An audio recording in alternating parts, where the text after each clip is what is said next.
Hey guys, and welcome to some more Star Citizen news. Each week looking at the headlines in the community, and then looking at the shows that CIG have made during the week ending the 8th of May this time, and regurgitating them in nice, easily digestible pieces directly back into your face holes. This week's headlines is a brief look at the 2.4 leak and the April monthly report. So we're still waiting on the release of 2.4 to go to the PTU, but it appears to have gone to the Evocati, the test group specially selected of testers, and through some mix-up and use of data mining programs, the patch notes for the early 2.4 Evocati build were leaked. Now, it's important to know why CIG didn't want to go ahead and publish these straight away, straight off the bat anyway. They're testing to see if all of these features are and can be included for the release, and some of them almost certainly won't make it in or will require some extra work before it even goes to a full PTU build. This type of small group testing can infuriate some of us that want to get into the newest stuff as quickly as possible, as soon as it's available, but it is important for the game development and for the reliability and accuracy of the testing and fixing that needs to be done at this stage. Various stages of testing require various levels of participation. So some of the features that are listed here and that we're going to talk about, when we kind of already knew most of them really, none of them are really a surprise, that we might get in the PTU. Some of them might get removed, some of them might get changed. Port Olisar has been renovated. Several shops have been added, including the Kasaba outlet, a guaranteed defense, live wire weapons. So that's all on Port Olisar now. There's going to be a shopping experience there. There's some new landing pads that have been added for larger ships. There's going to be clothing changes that you can do on Port Olisar. You're about to purchase clothing. You'll start in civilian clothing, and you'll need to change to a spacesuit before you exit an airlock. Otherwise, you will die. You can purchase armor as well, amongst some other things too. So shopping in general, Alpha UEC should be implemented. Well, at least that's the plan. Various things will cost money, including respawning, refueling, repairing, rearming, though you can respawn even with no monies.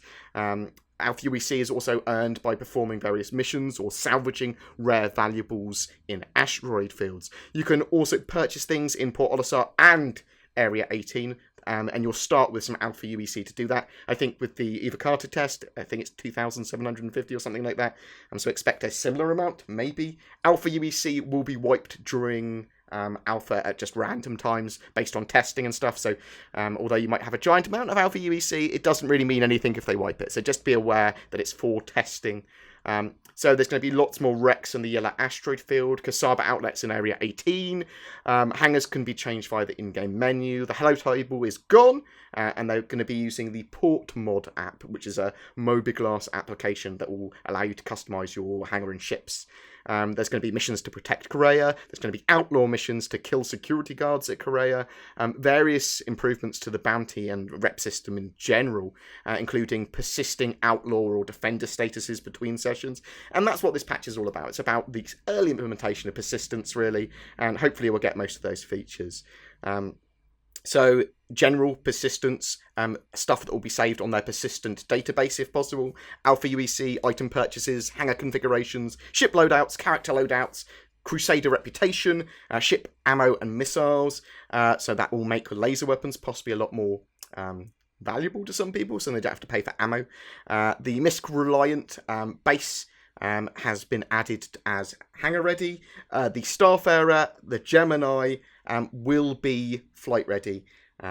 So that's going to be really exciting. So all of that in general as well, that there's been ship health rebalances, and there's loads of other changes, rebalances, and additions and improvements too. But as I said, not everything's going to make it to the PTU build and the live builds. Really early test. It's basically like a QA test. So just keep that in mind if you've been reading loads of the other stuff. And that's the reason that CIG didn't put it out there straight away. So I do wish that this type of information was made more public in general, and I don't see any harm in them just putting giant disclaimers basically saying that it's super, super early testing and that it's for people that want to help. Do not take it for any thing as a finished game or even a finished PU test.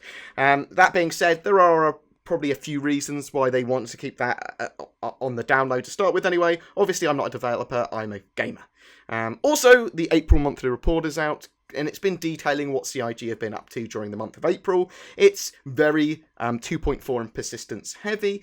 It's actually pretty awesome if you're into the whole development process. It gives you hints on what they're currently working at, as well as what they have been doing, some of the stuff we might not have known. I'll get a video up of it this week. I actually will. I didn't get last month's monthly review up because I was busy, but that will change. Now, let's move on to the weekly review. I'm not sure why I said it like that. In the week's 10 for the Developers, episode 8, they talked about a variety of quite interesting things. Planetary persistence. The geometry of planets won't be altered by mining or farming, but a planet might have multiple seeds for its resources and object generation. So resources mined or flora and fauna might respawn nearby, elsewhere, in the same place. It might be a bit random. It's all going to be generated on multiple seeds. Continuous beam weapons and mining lasers. So mining lasers and beam weapons will be actual beams of energy. That's how beams sound. Weather regions. Planets will have multiple biomes and high fidelity flora and fauna. In physics grids in general for planets, so planet gravity is complicated, apparently. That's the main answer I got from that question, or what was asked there. There is a possibility for circular space stations, and they're going to see how that works, and if it works, and if it's working well. But stuff with planetary gravity is quite complicated, and they are working on it, and working on a system for it. So, navigation systems, there will be various forms of navigation, quantum beacons for ships to get close to planets and points of interest, and once you're at a planet, and in the ship's atmosphere, or the planet's atmosphere, not the ship's atmosphere, you'll be able to see a 3D map showing the horizon of it and where you are on the planet, basically. Female models, they're still being worked on. They want a complete finished animation set for the males first, then it will be easier to do the female models. It's just a speed thing, it seems sensible. Character changes, you're going to be able to change your character's face at a medical facility, and the hair will also be able to be changed too at some point. Procedural generation, water and oceans will be seamlessly generated on demand, and it shouldn't be resource hungry for your system. In Around the Verse Season 2, Episode 30, we found out a variety of other useful information, especially from what the studios around the verse were doing. Down in Los Angeles, there's lots of stuff happening in the office, but they're currently working on the characters and aliens for Star Citizen and Squadron 42. Down in Austin, they're fixing blockers for 2.4. Work has started on being able to modify ship ports in Crusader, so that only the pilots will be able to customize ships on landing pads in the PU, that sort of stuff. Design work on various kiosk and shopping terminal experiences, mainly for larger items that aren't in store, have also been worked on.